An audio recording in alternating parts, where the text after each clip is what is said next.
Vamos a iniciar entonces, ¿me dices? Adelante. Bueno, pues muchas gracias. Buenas tardes a todos y todas nuevamente. Pues el Colegio de Ciencias y Humanidades y la Secretaría de Vinculación del Instituto de Química les damos la más cordial bienvenida a la inauguración del ciclo de conferencias Los estudios de la química detrás de los fenómenos cotidianos, dirigido a estudiantes y profesores de los 5 planteles del colegio durante el semestre 2024-2. La Secretaría Auxiliar del Área de Experimentales, que tengo el gusto de dirigir junto con el profesor Rafael Cuellar, les saludamos cordialmente y especialmente saludamos a la institución coorganizadora de este ciclo de conferencias, que es la Secretaría de Vinculación del Instituto de Química, encabezada por la maestra en Ciencias Marcela Castillo Figa y nuestra querida Alma Lidia Cortés. Bienvenidas sean ustedes. Y profesora Marcela, queremos cederle el micrófono para que sea tan amable de dirigirnos unas palabras en esta tarde que estamos iniciando pues este ciclo de conferencias y que como semestre con semestre pues es una fiesta académica que celebramos mucho y que tenemos el honor de pues de compartir con ustedes. Adelante, maestra Marcela, por favor. Bueno, pues muy buenas tardes a todos. Muchísimas gracias por este espacio que le brindan al Instituto de Química. Para nosotros ha sido un placer a lo largo de todos estos años de colaborar con ustedes, no solamente que los investigadores puedan compartir todos esos conocimientos y todo ese expertise con los estudiantes, sino también pues tener el gusto de tener a los estudiantes aquí en las estancias cortas de investigación que tenemos cada año en el mes de mayo y junio, que vienen siempre los estudiantes con mucho gusto a compartir y a trabajar en los laboratorios. Entonces, además de, pues, empezamos un ciclo más, ¿no? De todos estos ciclos que hemos venido trabajando con el CCH, lo cual agradezco mucho que ustedes siempre nos abren sus puertas para que nos podamos acercar a los estudiantes y compartir todo ese conocimiento, esas líneas de investigación que se están generando al interior del instituto a través de los investigadores. Evidentemente, pues agradezco también a Alma Cortés, que es la persona que siempre está detrás de esto, de todas estas colaboraciones, ¿no? Que con muchas ganas siempre está cerca de ustedes. Y bueno, agradezco en este caso al doctor Joaquín Barroso, que esta vez pues comparte sus experiencias. Y bueno, pues a todo el Colegio de Ciencias y Humanidades agradezco mucho que siempre nos abren sus puertas, nos abren sus brazos para colaborar. Y bueno, pues ya saben que también en el Instituto de Química tienen las puertas abiertas, todo lo que deseen ustedes de colaboraciones, de proyectos, de cursos, de capacitaciones, de pláticas, siempre vamos a estar para poderlos apoyar. Finalmente, lo más importante es que pues los estudiantes conozcan qué se hace al interior del Instituto de Química, qué hacen, cómo es el día a día de un investigador, cuáles son las líneas de investigación que se están desarrollando y que puedan tener la posibilidad de venir al instituto, conocer y trabajar en los laboratorios. Así que no solamente a los profesores, a los directivos, sino también a todos los estudiantes, tienen las puertas abiertas en el Instituto de Química. Muchas gracias. No, pues muchísimas gracias, maestra Marcela Castillo. Es un honor que esté con nosotros y pues muchas gracias. Nosotros estamos muy agradecidos también con ustedes, con pues el Instituto de Química, que siempre pues nos ha brindado este apoyo a través de conferencias y pues todos nuestros alumnos, nuestros profesores siempre han estado pues asistiendo a ellas. Y bueno, siempre nos comentan que les gustan, que aprenden mucho y pues esperamos que este convenio pues siga estando por muchos años más. Muchas gracias, maestra Marcela, y también a Alma, muchas gracias porque nos ha apoyado muchísimo, como usted bien lo señalaba, y pues bueno, sin su apoyo no hubiera sido posible pues la organización de este ciclo. Entonces, pues muy bienvenidas y muchas gracias. Y por supuesto, pues le damos la bienvenida al doctor Joaquín Barroso Flores. Doctor, muchas gracias porque nos va a dictar la conferencia La química desde las computadoras. Y bueno, pues estamos también muy contentos y a la espera de esta conferencia. Le agradecemos, doctor, por haber aceptado la invitación y esperamos que no sea la única vez que, pues, que nos acompañe, sino que sean muchas ocasiones más. Bienvenido, doctor. Y Claro que sí, muchas también gracias. también damos la bienvenida a los jefes de sección de los 5 planteles, a los profesores, profesoras, estudiantes que están conectados a esta conferencia y también a quienes tendrán oportunidad de verla posteriormente. Gracias por su participación. Sean todos y todas bienvenidos a este ciclo de conferencias, el cual declaramos formalmente inaugurado. Y bueno, sin más preámbulo, quiero cederle la palabra a la profesora Yolanda Sandoval, que es nuestra jefa de sección del Plantel Oriente, quien se encargará de moderar la sesión. Adelante, profesora Yolanda, le cedo el micrófono y muchas gracias. Gracias, maestra. Buenas tardes a todos, a todas. Eh, Iniciamos con el ciclo de conferencias, donde el Colegio de Ciencias y Humanidades y el Instituto de Química les agradece por la asistencia a este ciclo de conferencias que el objetivo es con base a los estudios de la química detrás de los fenómenos cotidianos. En este ciclo de conferencias, ahora damos inicio con la primer conferencia con el título de La química desde las computadoras. Bienvenidos y iniciamos.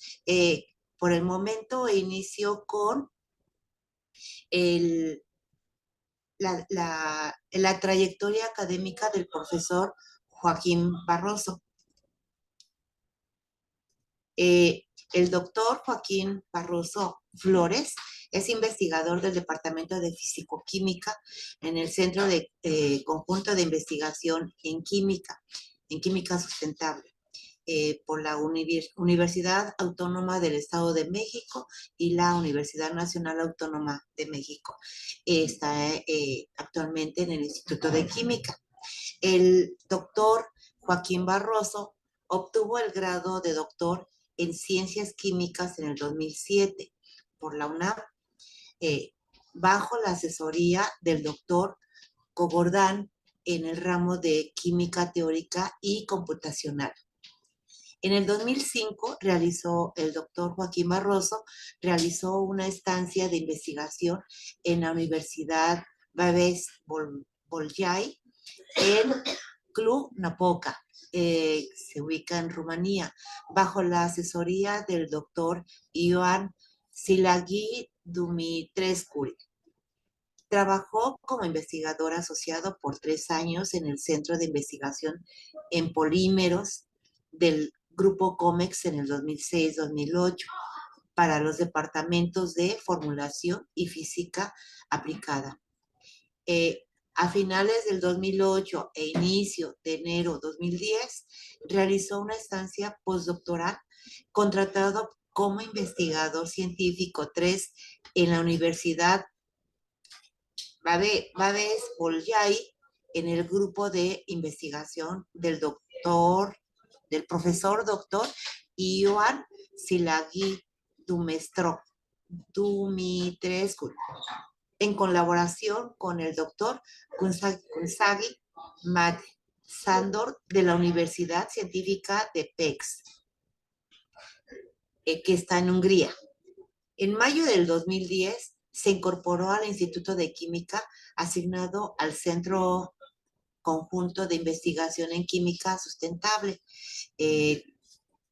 Toluca, Estado de México. Y como les mencionaba hace ratito, actualmente está como investigador del Departamento de Fisicoquímica en el Centro Conjunto de Investigación Química Sustentable en el Instituto de Química de la UNAM. Buenas tardes, doctor Joaquín Barroso. Podemos comenzar con la conferencia. Muchas gracias por su amable presentación y muchas gracias a todos por su asistencia y sobre todo muchas gracias por su amable invitación. Espero que esta conferencia les sea de interés. Voy a tratar de ser lo más... me equivoqué, perdón. Voy a tratar de ser lo más claro posible y lo más útil posible. Uy, no le doy, perdón. Es que tengo aquí varios monitores. ¿Me pueden confirmar si ven mi presentación? Sí, doctor. Estamos viendo la parte de muestra. Ok. Pues, Entonces, No la presentación tal cual.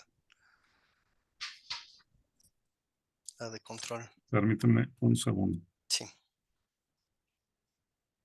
Listo, perfecto. Ahí Ahora está. sí, ahora sí. Muchísimas gracias. Bueno, pues como ya lo mencionaron, yo trabajo en el departamento de fisicoquímica y eso significa que soy algo que se llama químico teórico o químico computacional. Es una actividad que vengo desarrollando ya desde hace casi 20 años. Y lo que quisiera hoy es a los alumnos del CCH darles un pequeño panorama de esta línea de investigación y un poquito de lo que hacemos en mi laboratorio con estas herramientas para tratar de ahondar en el estudio de la química y en las líneas de investigación que atañen al Instituto de Química.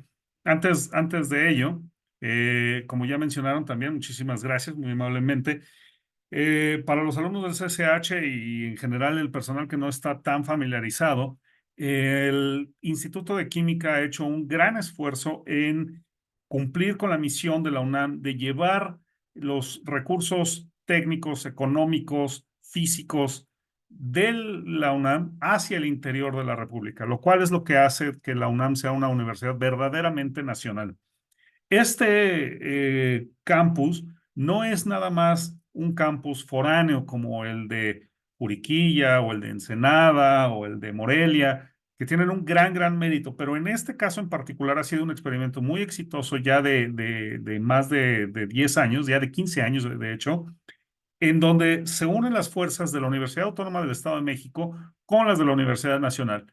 Y con eso lo que buscamos no es nada más, no es solamente llevar la presencia de la UNAM al interior de la República, sino potenciar la capacidad académica de las universidades del interior de la República, para lo cual debe estar destinada la UNAM.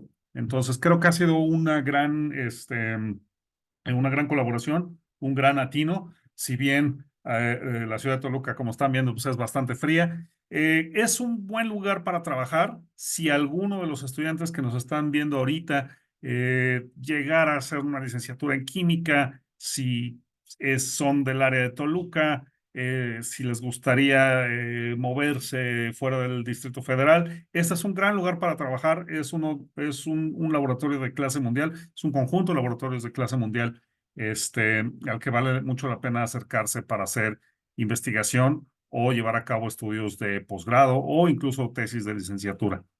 Bien, dicho lo cual, habiendo hecho el comercial, el título de esta plática es La química desde las computadoras, simplemente porque no encontré un peor título para describir lo que hago yo en el día a día. Cuando pensamos en química, cuando nos hablan de química, cuando estamos en nuestras clases de química, pues lo primero que pensamos es en explosiones y en otras cosas, pero siempre tenemos esta idea de los químicos detrás de una bata, mezclando agüitas de colores, rodeados de matraces, rodeados de tubos de ensayo. Los laboratorios de enseñanza pues, se ven más o menos así. Hay campanas de extracción, hay equipo, hay una tarja, hay reactivos, hay un montón de cosas. Nosotros, en realidad, hacemos química computacional y eso significa que lo que vamos a hacer es estar detrás de la computadora trabajando. Pero ¿cómo hacemos eso? El campo general de la química computacional la podemos entender como el campo del modelado molecular. Tomamos ecuaciones matemáticas, hacemos modelos matemáticos centrados en principios físicos y químicos que gobiernan las propiedades de las moléculas. ¿Ok? ¿Qué quise decir? ¿Quién sabe? Para mí una manera de explicarlo es recurrir a la pintura. La pintura es un modelado de la realidad. Entonces, aquí pueden ver 4 imágenes y todos ustedes seguro están viendo toros. Si vemos la imagen de la izquierda, es una pintura rupestre de las cuevas de Altamira y se distingue ahí que tenemos un animal bovino, pues es posiblemente un toro, pero tampoco estamos del todo seguros si es macho o hembra. No tenemos muchos detalles, pero a todos nos concita la idea de un animal bovino. Si vamos al centro y vemos la imagen de abajo, esa es un extracto de una pintura de Francisco de Goya, y pues ahí sí parece que eso es un toro incluso de lidia, podemos reconocer varios atributos como el tipo de cuernos, dentro de la tauromaquia hay diferentes clasificaciones para los tipos de cuernos que tienen los toros. Vaya, ahí tenemos muchísima más información. Si vamos a la fotografía que está a la derecha de la pantalla, pues vemos la foto de un toro. Y ahora sí ya podemos pensar, pues este sí es un toro real. Este es un toro que existe o existió en algún lado, puesto que hemos tomado una fotografía de alta resolución, del cual pues ya podemos tener una enorme cantidad de detalles de información. En ese sentido, la pintura y la fotografía lo que hacen es capturar una cierta cantidad de información y plasmarla en algo que se puede transmitir. Y en el caso, por ejemplo, de la pintura que está en medio arriba, se me olvidó mencionar, esa es un detalle también de un Picasso. Y ahí, pues, aunque nos concita la idea de un toro, pues a lo mejor el artista está tratando de plasmar detalles abstractos de la realidad que él considera es un toro. Este, Todos estos son modelos en tanto que nos hacen pensar en un toro, pero ninguno de ellos es un toro. Y eso siempre me lleva a hablar de esta pintura. Y los que sean aficionados a la pintura seguramente reconocen esta imagen. Esta es una pintura del pintor belga Henri Magritte y se llama La traición de las imágenes. ¿Por qué se llama La traición de las imágenes? Ahí en francés, no voy a intentar pronunciarlo porque no sé cómo, pero ahí abajo en francés dice, esto no es una pipa.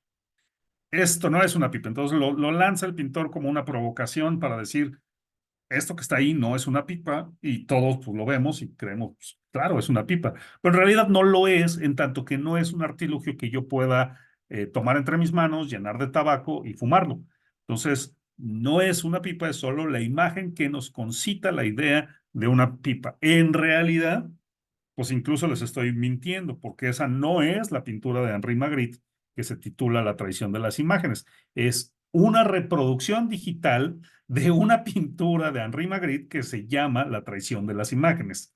Entonces, nosotros siempre estamos pensando en eso, en modelos que nos ayudan a concitar parte de la idea de la realidad química de los átomos y las moléculas.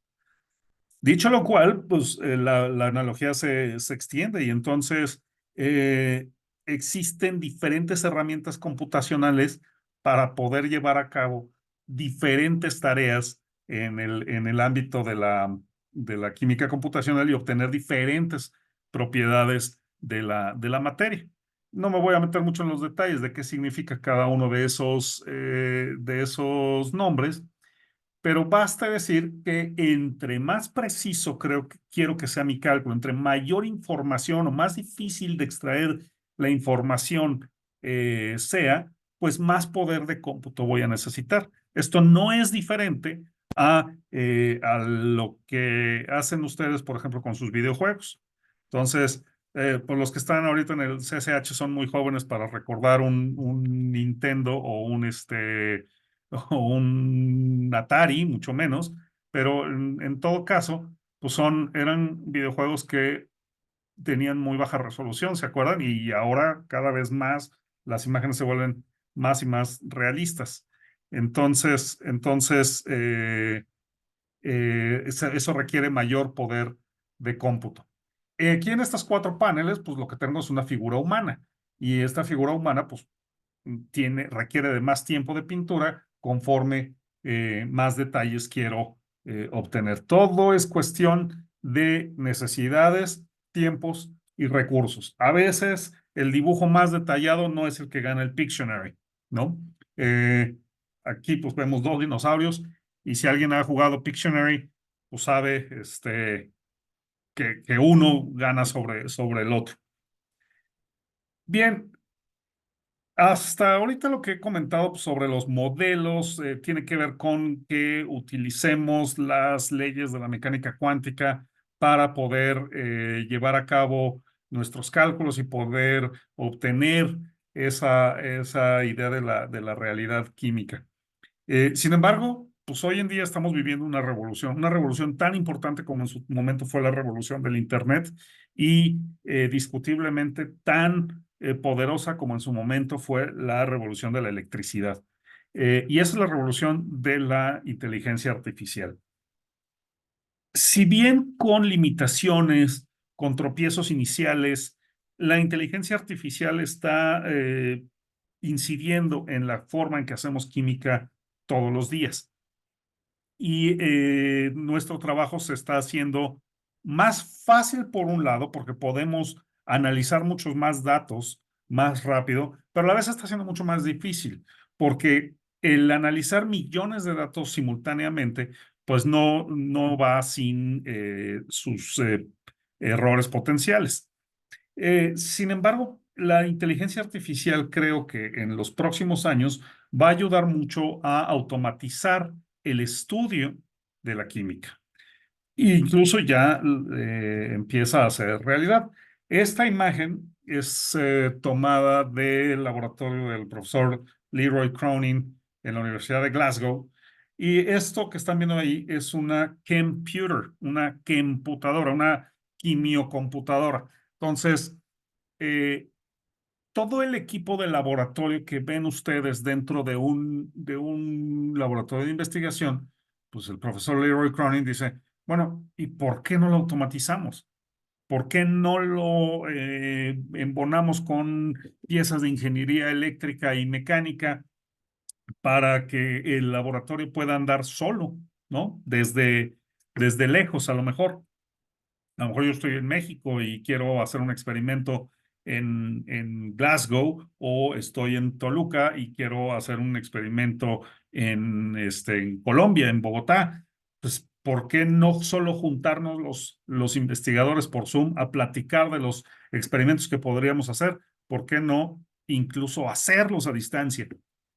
Pero el profesor Leroy Cronin no se ha parado ahí, sino que lo que ha hecho es esto acoplarlo y no es el único, hay otros, notablemente el profesor Alan Aspuro, mexicano, exalumno de la UNAM, y ahora profesor investigador en la Universidad de Toronto.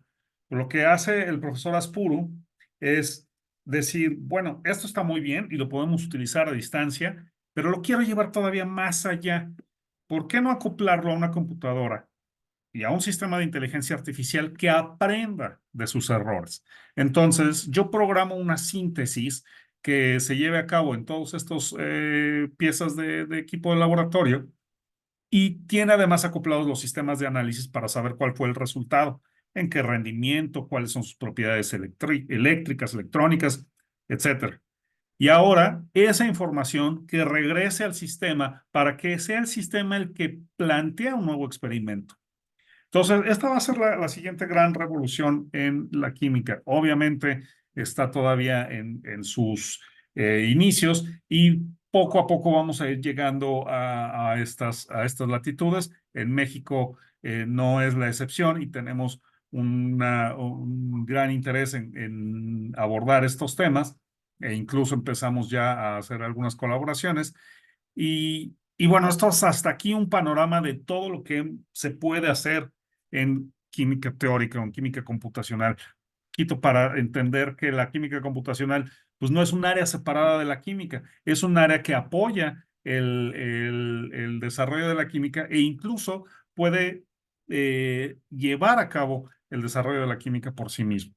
Entonces, ahorita lo que les quisiera platicar son de algunas incidencias de la química computacional en el estudio de la química, concretamente en mi laboratorio. Prominentemente, la química computacional ha tenido siempre mucha incidencia en el desarrollo de fármacos. ¿Por qué? Pues porque desarrollar un fármaco no es cosa fácil, entonces, y no es una cosa además barata, es una cosa que es muy cara. Entonces, todo esfuerzo para automatizar, para cortar tiempos, para economizar recursos en el área de diseño de fármacos es bienvenida. Entonces, en nuestro laboratorio hemos hecho incluso algunos estudios para el desarrollo de fármacos que bloqueen ciertas unidades de ciertos virus. En este ejemplo, pues tomamos el virus del VIH y lo que hicimos fue buscar una molécula que pudiera bloquear una proteína del virus del VIH.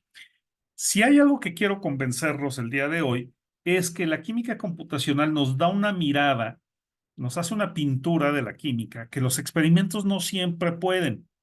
Y sobre todo nos da una visión muy cercana a lo que está ocurriendo con la realidad, no solo química, sino la realidad electrónica de la materia.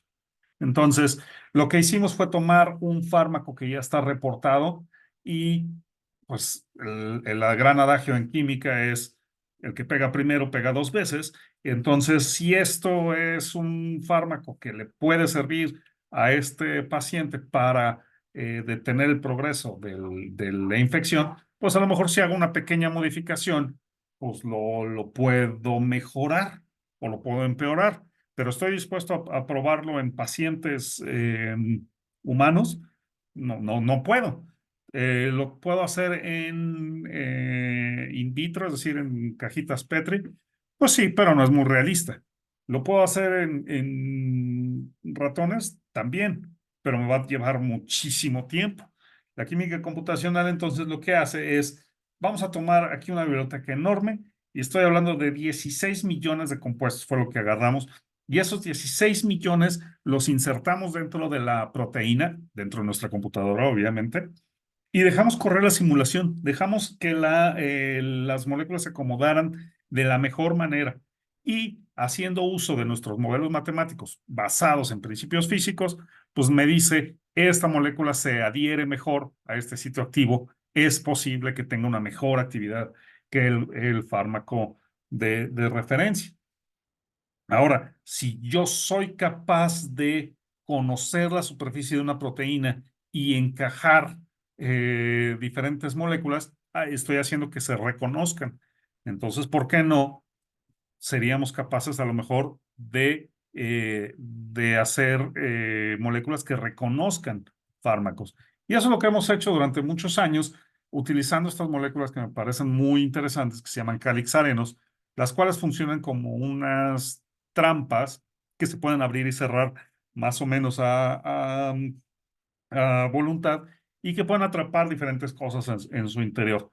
Entonces, en este trabajo que les muestro aquí, en esta serie de trabajos, lo que hicimos fue tomar una serie de fármacos y ver qué tipo de calixareno, qué tipo de molécula anfitriona era capaz de abrazarlo mejor, pero no tan bien que no lo dejara salir.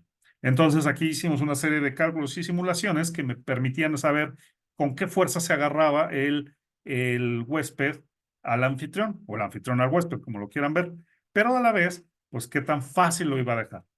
Entonces, lo que estamos planteando aquí son moléculas que sean capaces de atrapar un fármaco, llevarlo hasta el sitio de acción y liberarlo. ¿Por qué? Porque cuando ustedes se toman una medicina, esa medicina se dice que se reparte de forma sistémica, es decir, está por todo su cuerpo. Y si es una medicina que es para el corazón, pues primero pasó por el intestino y el hígado y los riñones y una parte se barrió y otra parte sí llegó al corazón. Entonces imagínense poder tener un acarreador de fármaco que la dosis exacta que ustedes necesitan pues no tuviéramos que tomar en cuenta todas las pérdidas, ¿no? Que va por todos los tejidos. Eh, hemos trabajado incluso con laboratorios en Estados Unidos para desarrollar este tipo de cavidades artificiales que pueden atrapar y sacar diferentes moléculas aromáticas, pues muy de la manera en como pues, utilizaríamos una bolsa o una canasta que se puede abrir o cerrar cambiando el ambiente químico. Entonces aquí tenemos un átomo de platino que según el ambiente químico, si tenemos más átomos de cloro o menos átomos de cloro, se puede abrir o cerrar o se puede dejar abierto de manera permanente. Entonces, pues eso es el tipo de cosas que podemos hacer. Otra cosa que nos gusta hacer mucho es calcular la reactividad química. Y eso a mí me gusta mucho hacerlo porque me permite trabajar con químicos experimentales. Entonces, muchas veces llega el que está haciendo la síntesis, el que está en el laboratorio y está haciendo moléculas más complejas y me dice, oye, pues no entiendo por qué esta molécula no nos sale y nos sale esta otra. ¿Qué estamos haciendo mal? No, pues no es que estés haciendo algo mal, es que debe haber ahí un camino donde el cual a la molécula le sea más fácil recorrer que el camino que tú quieres que recorra. Y eso es lo que hacemos, y eso es lo que está presentado ahí en esta diapositiva. Esto es un mecanismo de reacción, y lo que hacemos es calcular la energía que le toma a la molécula pasar de un estado a otro. Entonces, tengo una molécula y viene otra que se va a unir, y eso me va a dar una diferente energía. Si de ahí hay una parte que se separa, eso me va a dar otra energía. Y de esta manera yo puedo acceder, como les decía, a una realidad de la naturaleza química de la materia que no puedo acceder vía experimentalmente. Poder elucidar un mecanismo de reacción como el que tenemos aquí experimentalmente sería muy complicado. Lo que hacen los experimentales es medir la velocidad de la reacción. Es decir, cuánto tiempo le toma a a toda esta muestra convertirse en este otro producto. Cuando tienes una reacción que ocurre en tantos pasos como esta, se vuelve sumamente complicado y es muy difícil de seguir experimentalmente. Entonces ahí es donde entramos nosotros y decimos, bueno, pues lo que pasa es que este camino y el que tú planteaste, este es más fácil de recorrer. Y las moléculas son como el agua. Siempre van a recorrer el camino de menor energía, siempre van a recorrer el camino de que les presente una menor dificultad. Otra vez, el que pega primero pega dos veces. Aquí nos dimos cuenta que hay un asunto muy interesante, no entre el detalle, pero si se fijan donde están las flechitas sobre las moléculas, pues resulta que esos átomos típicamente, ¿no? Los átomos de cloro típicamente tienen una carga negativa. Aquí tienen una carga positiva y eso es algo muy interesante. No voy a meter en detalle, esto es algo que se llama Sigma Hole, y del Sigma Hole pues hemos hecho muchos estudios y hemos avanzado mucho en la descripción de la reactividad química basado en este efecto electrónico. Pero otra vez, sabemos o conocemos de nuestros 150, 200 años de química moderna que el átomo de cloro es un átomo electronegativo y es un átomo que tiende a ser de carga negativa, y resulta que con esto estamos demostrando que no siempre es así, que también logran comportarse parcialmente positivos. Y esto es algo que no se hubiera podido ver de manera experimental, y ahora lo hemos corroborado de manera experimental. Entonces, la sinergia que hay entre teóricos y experimentales, pues siempre es muy divertida y muy enriquecedora.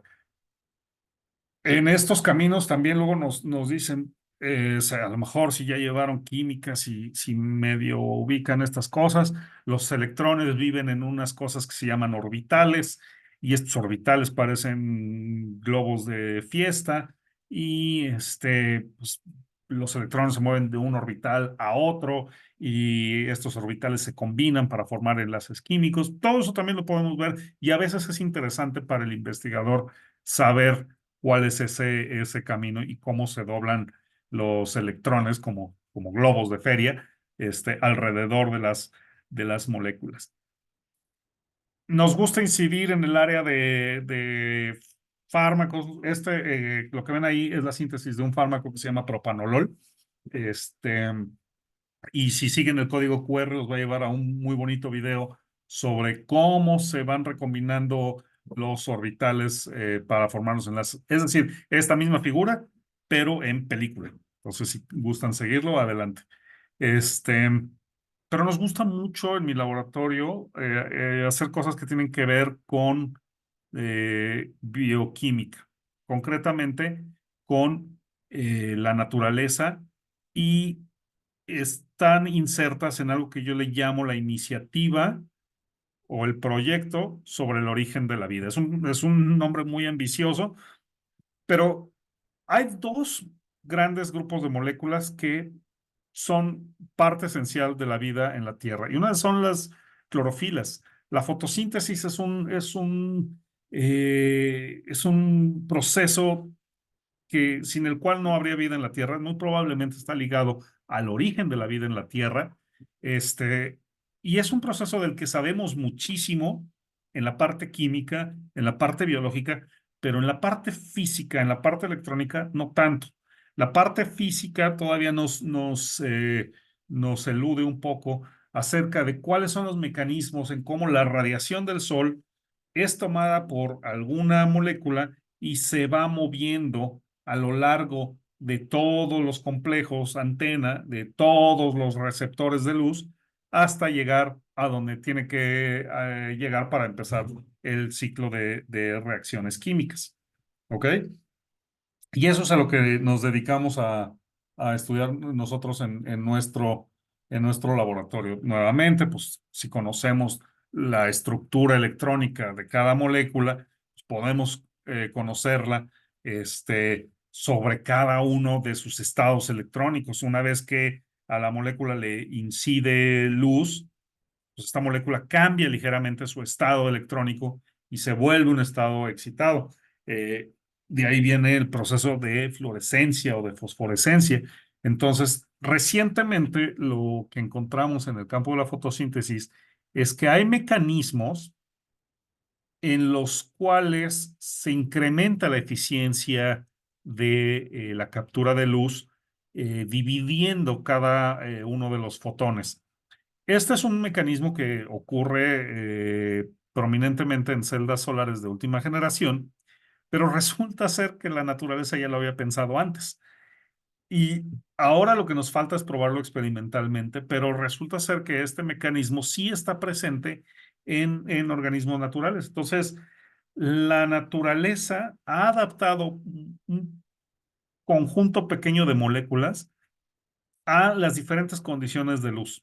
Entonces, lo mismo tienen plantas en el jardín de su casa que plantas al interior de su casa, pero también hay algas y bacterias y diferentes organismos fotosintéticos en el fondo del océano o en el fondo de un pantano y tratándose de adaptar a diferentes condiciones de luz. Y eso es algo que nos parece muy, muy interesante. Cómo con los mismos componentes la naturaleza es capaz de adaptarse a diferentes condiciones de luz para atrapar la más posible y poder sobrevivir.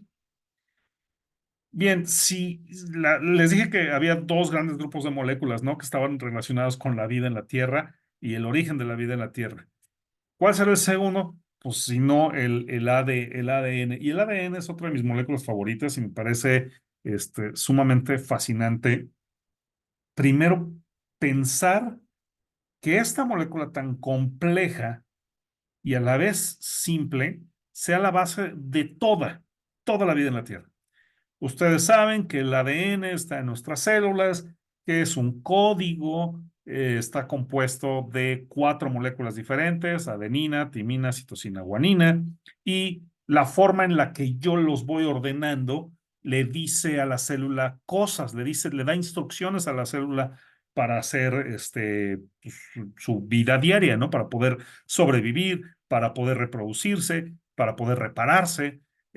Todas esas instrucciones están escritas ahí en ese código con cuatro letras. Ahora imagínense todas las especies, todo lo que ha vivido, todo lo que vivirá en la Tierra, ha estado escrito en este código de 4 letras y debería parecernos fascinante, pero debería parecernos también análogo a lo que hacemos con el lenguaje. El alfabeto en español tiene 27 letras, me parece. Siempre se me olvida el dato, no sé, nunca sé si son 26, 27, pero vamos a decir que son 27 letras. Y con esas 27 letras, lo mismo está escrito el Quijote, que 100 años de soledad, que el libro vaquero, que el periódico de esta mañana, que el manual de sus computadoras, que el mensaje de texto que le enviaron a su pareja el día de ayer, que fue San Valentín. Pero son las mismas 27 letras, entonces eso y nos da para hacer miles, cientos de miles de millones de textos distintos, únicos, irrepetibles. De la misma manera, con esas 4 letras, el ADN pues codifica para la estructura de cualquier ser vivo, planta, insecto, humano, chiquito, grandote, de cualquier naturaleza. ¿Pero por qué 4? ¿Por qué esas 4? ¿Por qué no 6? ¿Por qué no solamente 2? ¿Hay algo especial en ese número mágico de 4? La verdad es que no lo sabemos, sigue siendo una pregunta abierta. ¿Cómo son? ¿Por qué fueron seleccionadas esas 4 en algún momento de la evolución? Pues no lo sabemos, pero algo que podemos hacer es imaginar cómo serían otras especies en las cuales el código fuese no de base 4, sino de base 6. Eso decimos que es base cuaternaria o base cenaria. Eh, Seguramente ustedes saben que todas las computadoras piensan en sistema binario, en unos y ceros, y entonces lo que hacemos es, de manera computacional, probar cosas.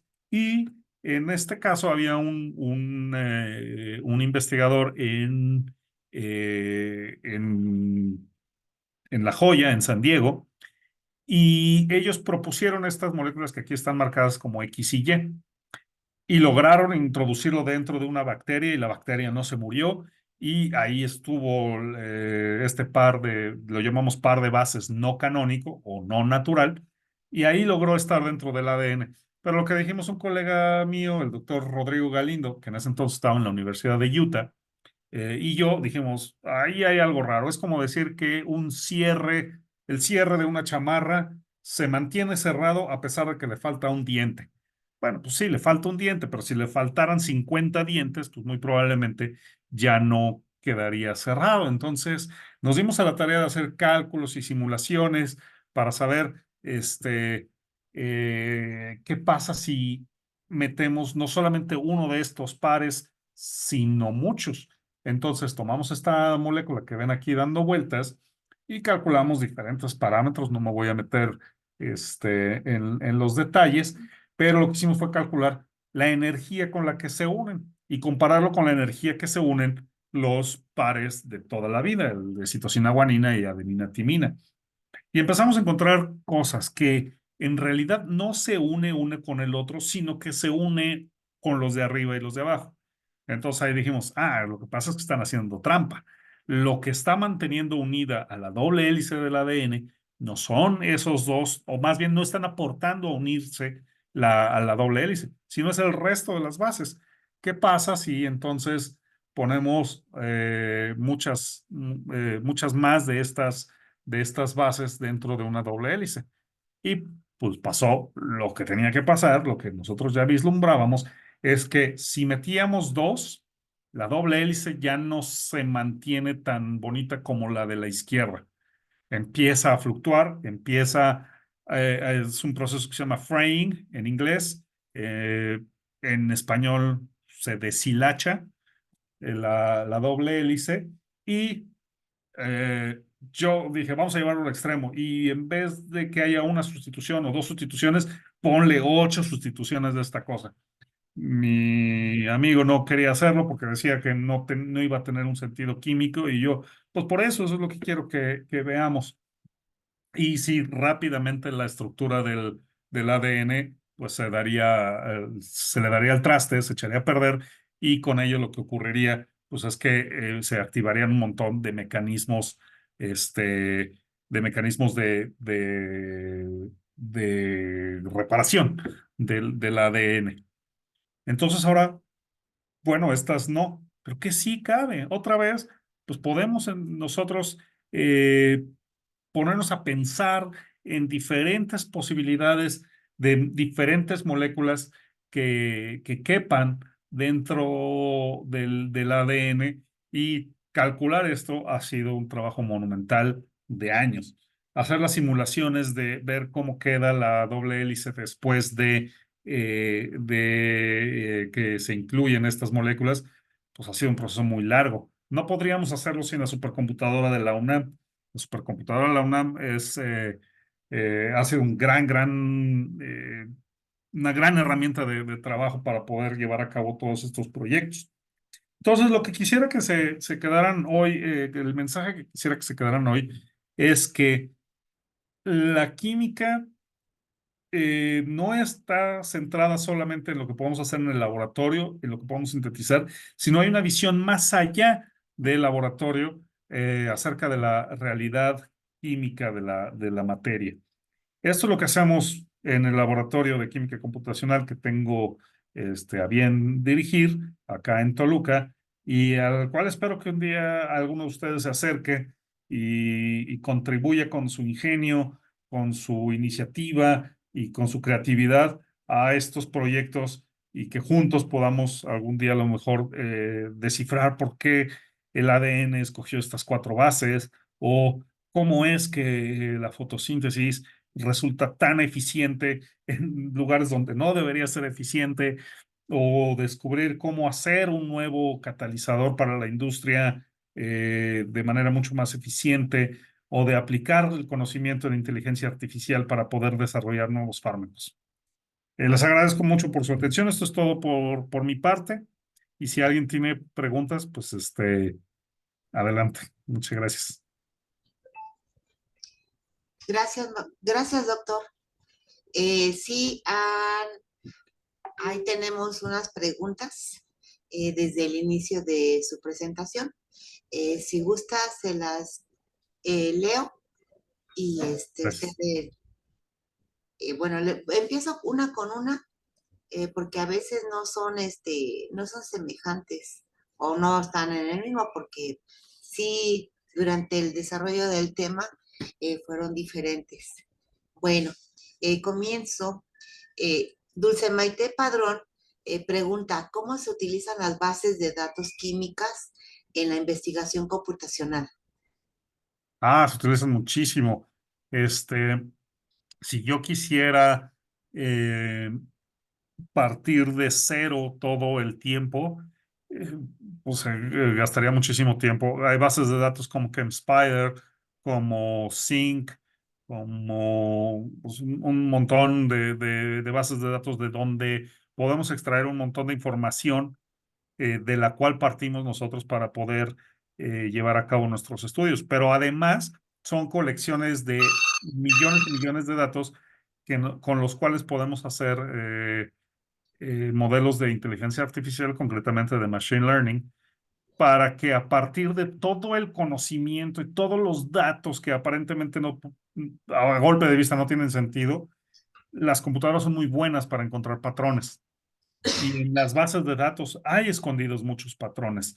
Si yo le pregunto a la base de datos o a mi modelo de machine learning, de esta nube de datos, ¿cuáles serían las características principales que debería tener un material? Puedo acercarme a la respuesta a través de ese modelo, de esa base de datos, pero sí se necesita un manejo de muchísimos, muchísimos datos. Por eso es muy importante el uso de las bases de datos. Gracias. La siguiente pregunta, Denise Cruz pregunta, ¿estas simulaciones siempre son correctas o existe algún margen de error? Siempre hay un margen de error. Eso lo conocemos de entrada y siempre lo que hacemos son cálculos de prueba con una referencia, eso lo llamamos benchmark. Y este benchmark me dice, bueno, de las herramientas que vas a utilizar, esta es la que mejores resultados te puede dar. Entonces, sí, hacer un benchmark es extremadamente necesario cada vez. Gracias. La siguiente, Ramírez Hernández, ¿cuánto tiempo le llevó realizar este estudio y simulación de reactividad química? Supongo que te refieres al mecanismo de reacción. Ese mecanismo debe haber tomado pues unas cuantas semanas. Porque hay que calcular cada paso de manera separada y hay veces que no es fácil encontrar uno de esos pasos, concretamente los que se conocen como estados de transición. Ese estudio lo hizo un estudiante mío que después acabó en Cambridge y ahora está en Vancouver, y que era muy bueno para hacer este tipo de cálculos. Le debe haber llevado ese en particular unas 6 semanas, puede ser, ya cuando todo estaba andando. Bien, gracias. Morales Dana, ¿en qué otras áreas específicas se desarrollan estos modelos además de los fármacos?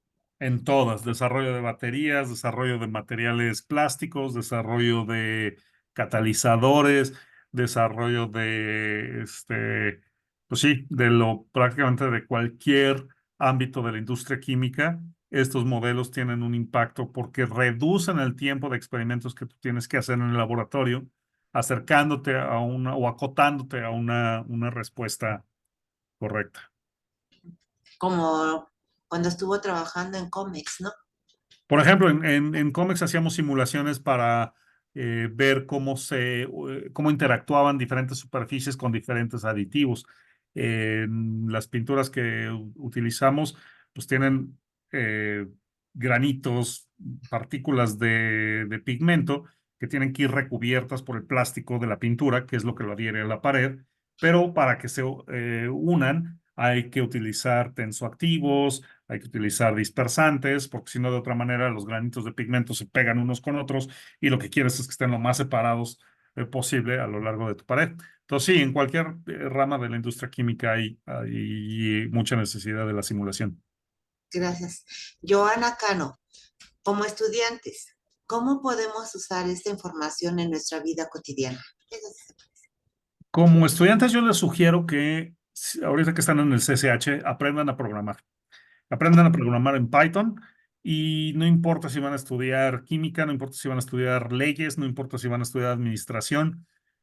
Cada vez se hace más importante el uso de la programación personalizada. Eh,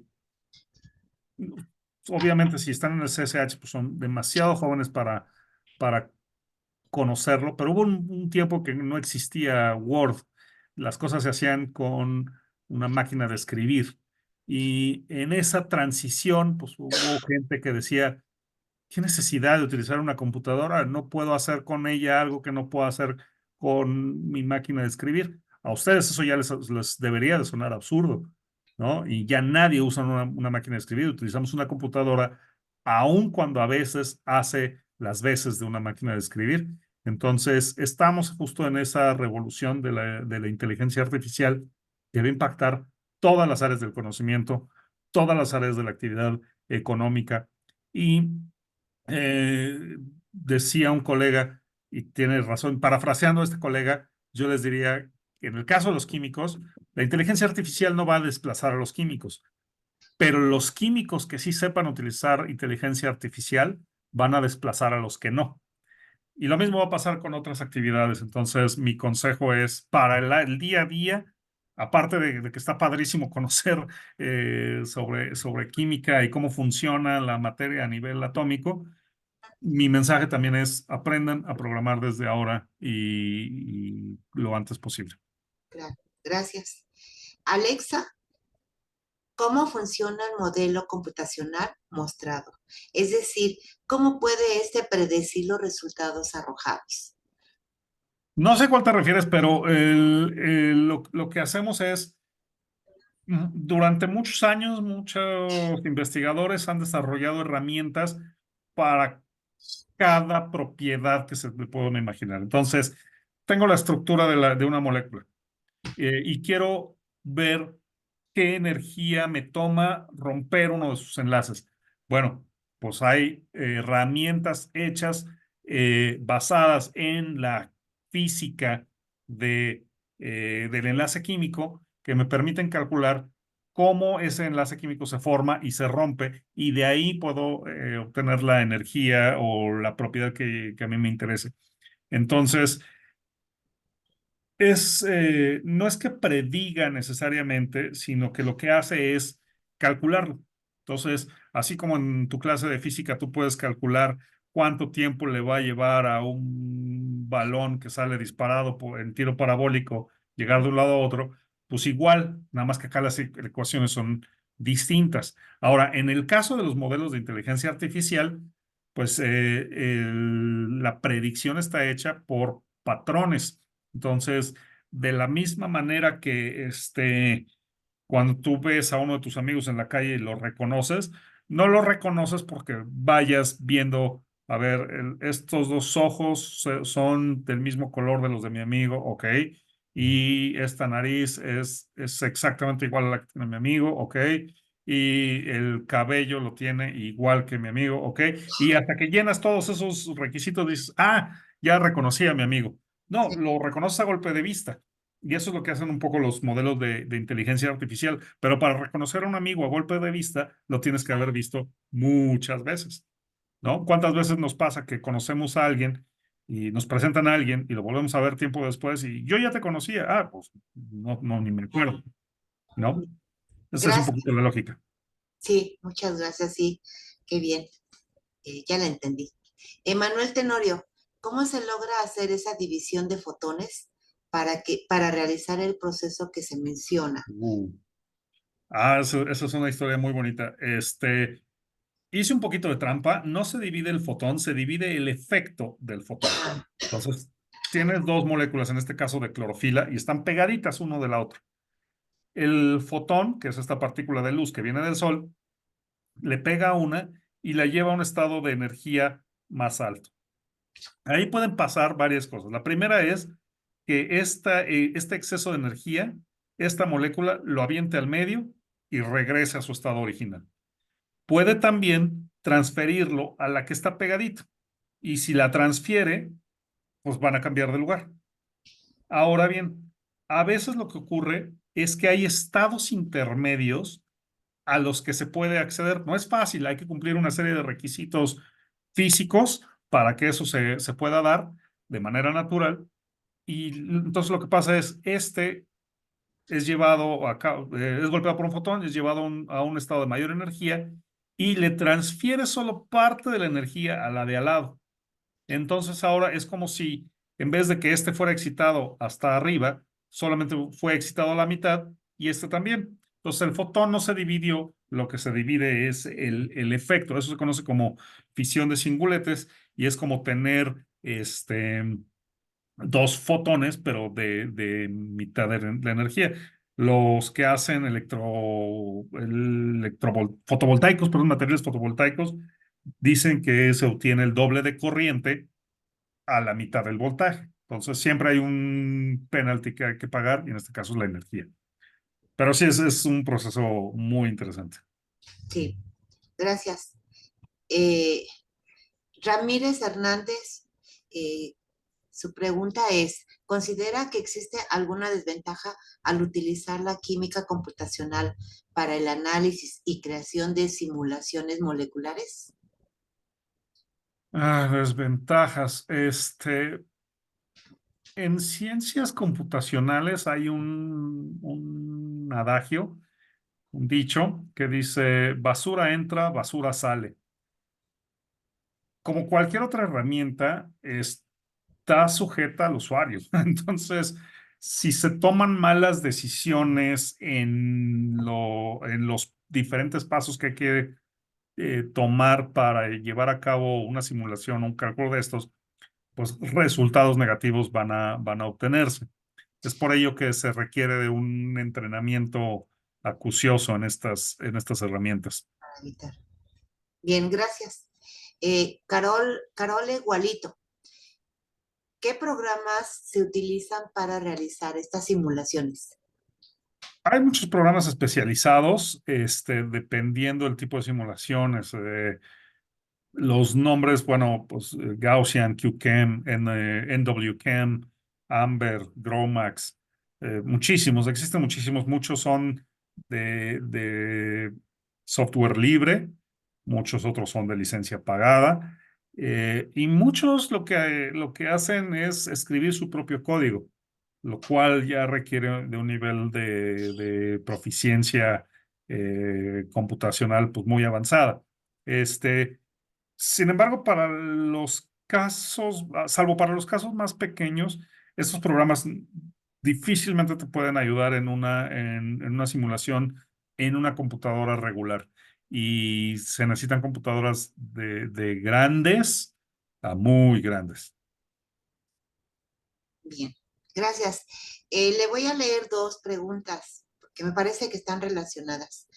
Una, Montero Ramírez pregunta, ¿cuáles son las ventajas que ha presentado este estudio que benefician a la salud? Y la otra, ¿qué avances recientes en química computacional ha permitido optimizar la síntesis de fármacos? Ok, la segunda es fácil, la inteligencia artificial. La inteligencia artificial y el machine learning van a hacer que se acelere muchísimo el desarrollo de fármacos y va a lograr que los costos se abatan. Una vez que una compañía farmacéutica decide enfrentar una enfermedad, básicamente se está comprometiendo a una investigación de no menos de 10 años y no menos de 15 años antes de que el producto salga al mercado. Pero para ello va a tener que probar cientos y miles de moléculas distintas antes de poder llegar a un fármaco que ya pueda ser comercializado. Pero todo eso te lo tienen que cobrar. Entonces, todo eso que invirtieron durante esos 10, 15 años, al final de cuentas, el usuario es al que le pasan la cuenta. Si logramos, con el uso de inteligencia artificial, reducir ese tiempo de espera, pues va a ser un gran beneficio a la salud y un gran beneficio económico también. Las ventajas que ha presentado a la salud, pues por un lado es conocer mejor las interacciones que hay entre moléculas que existen en nuestro cuerpo con diferentes agentes, ya sean tóxicos o benéficos. Pues creo que es la gran aportación de la química computacional a la salud. Bien, gracias. Denise Basurto, ¿cuál ha sido su mayor descubrimiento, logro, dado a través de la química en el cómputo? Oh, wow. Qué buena pregunta. El mayor logro. Yo creo que haber demostrado que el proceso de división de estados excitados existe en sistemas fotosintéticos. Bien, bien. Bueno, gracias. Paola Velázquez, ¿qué obstáculos o desventajas ha tenido a lo largo de este estudio? Yo creo que ya hablaba del DNA. Pues, pues el tamaño, o sea, los problemas técnicos son los tamaños. Entre más grande sea la molécula, es más difícil simularla. Hay que estar pendiente de más cosas, más tiempo. Entonces, el tamaño de los sistemas es el gran reto a vencer. Y sin embargo, pues no nos ha detenido. Pues es la diferencia entre, no sé, pues arrastrar un peso pequeño y arrastrar muchísimo peso, ¿no? Sí, las limitantes son esas, el tamaño de las moléculas a estudiar. Sí. Bien, gracias. Ramírez Yael, en algún caso en algún caso, aparte del mencionado, el uso de las computadoras químicas dio paso a crear una forma de vida nueva o ajena a nuestra normalidad. Ahí Si te sí, refieres al ADN, al antinatural, ¿no? ADN ¿Te natural, parece? este, todavía no. Este es como el gran reto de la biología sintética, otra de esas nuevas ramas que parecen paradójicas, ¿no? Química en computadoras y biología sintética. Ese es el gran reto de la biología sintética y es un reto en el cual creo que nosotros tenemos algo que decir y algo que aportar. Gracias. Diana, ¿es posible mencionar grandes logros realizados en México que hayan ocupado este tipo de simulaciones? Sí. México ha sido uno de los países que más ha impulsado el desarrollo de la química teórica. Eh, los profesores José Luis Gázquez, Marcelo Galván, Alberto Vela, en fin, muchísimos han desarrollado muchas de las herramientas matemáticas que están detrás de los modelos. Entonces, a veces tendemos a pensar como que el logro es el objeto que sale y se vende y que todos conocemos, pero yo creo que el gran logro mexicano en el área de la química computacional ha sido el desarrollo de la física y las matemáticas que hay detrás de los modelos que utilizamos. Física, química, matemáticas. Gracias. Elizabeth Nava Rodríguez, ¿qué habilidades y aptitudes debe tener un estudiante para desarrollarse en esta área de la química?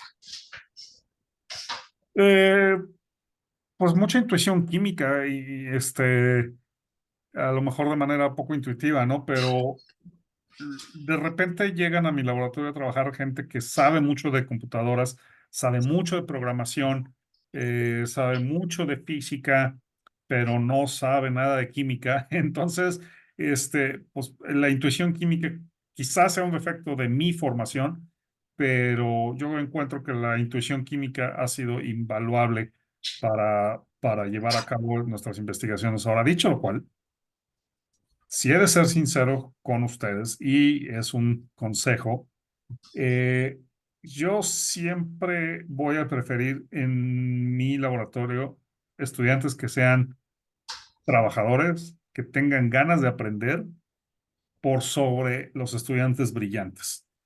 Muchas veces los estudiantes brillantes ya no quieren aprender. Y pues la química computacional, como cualquier otra área de la química, pues, tiene una curva de aprendizaje.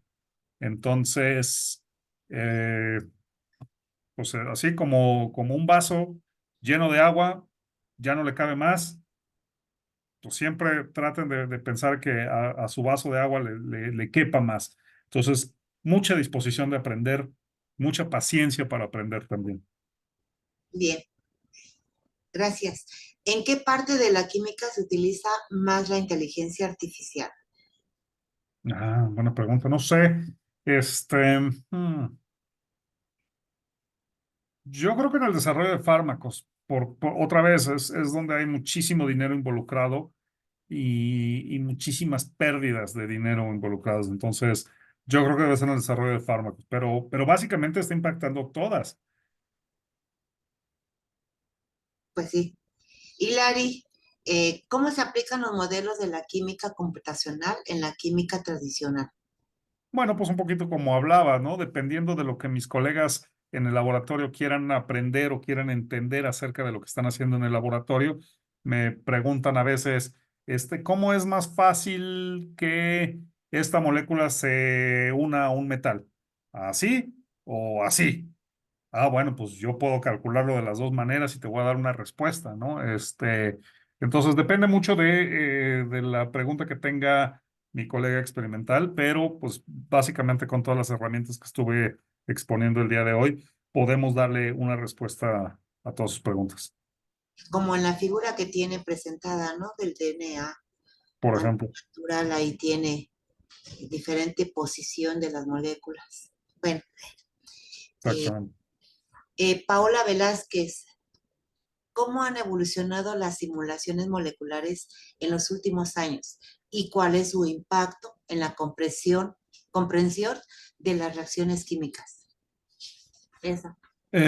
¿Cómo han evolucionado? Bueno, lo que ha evolucionado vertiginosamente, más que la teoría detrás, es el cómputo. El desarrollo de la química computacional evidentemente va mucho de la mano con el desarrollo del cómputo. Entonces, mejores, más grandes y más rápidas computadoras nos permiten tener mejores resultados. Y tener mejores resultados también significa tenerlos más rápido.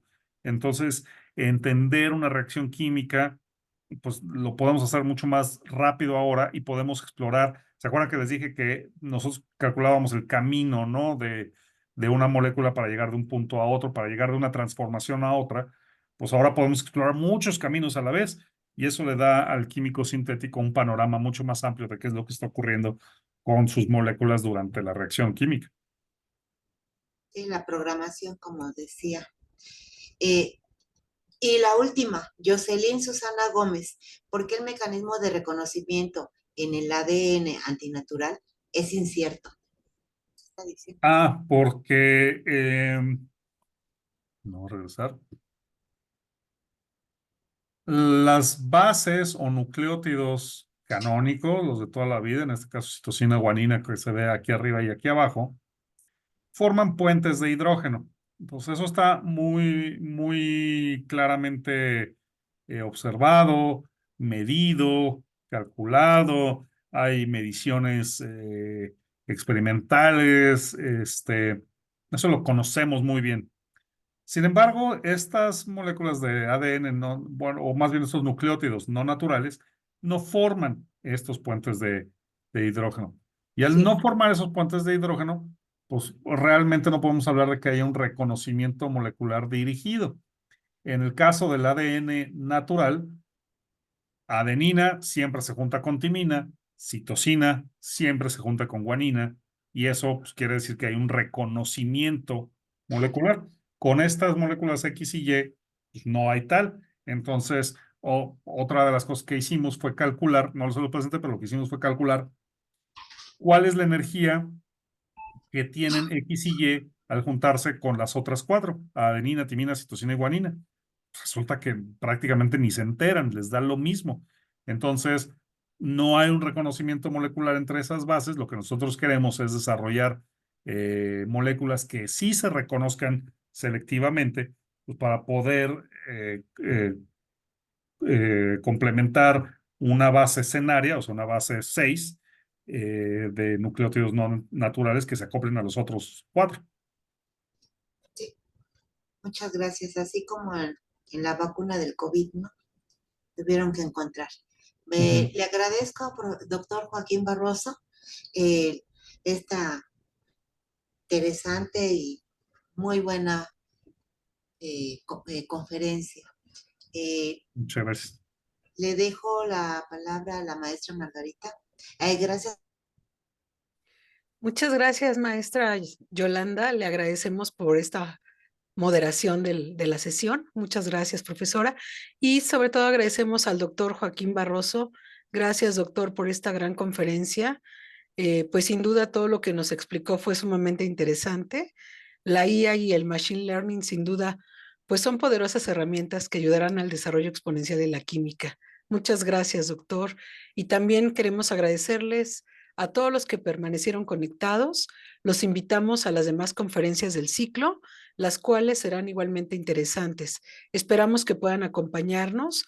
Agradecemos su atención y pues les enviamos un cordial saludo. Muy buenas tardes a todos y nuevamente gracias, doctor.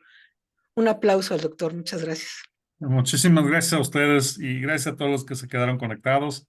Espero que les haya sido interesante y bueno, pues estoy para lo que se les ofrezca. Gracias, doctor. Gracias a todos. Muy buenas tardes. Nos vemos en la siguiente conferencia. Hasta luego. Muchas gracias. Un gusto, doctor. Gracias por todo. Igualmente, muchísimas gracias. Pues espero que haya sido interesante, de utilidad y que no sea la última vez. Sí. Por No sé supuesto si que no, quieras doctor. Lo darle la seguiremos palabra a Alma. invitando. Alma, no, ya no está por acá. Ah, perdón. No, muchas gracias a todos. En verdad, los seguiremos invitando para la siguiente conferencia y pues como esta será igualmente interesante. Un abrazo para todos. Hasta luego.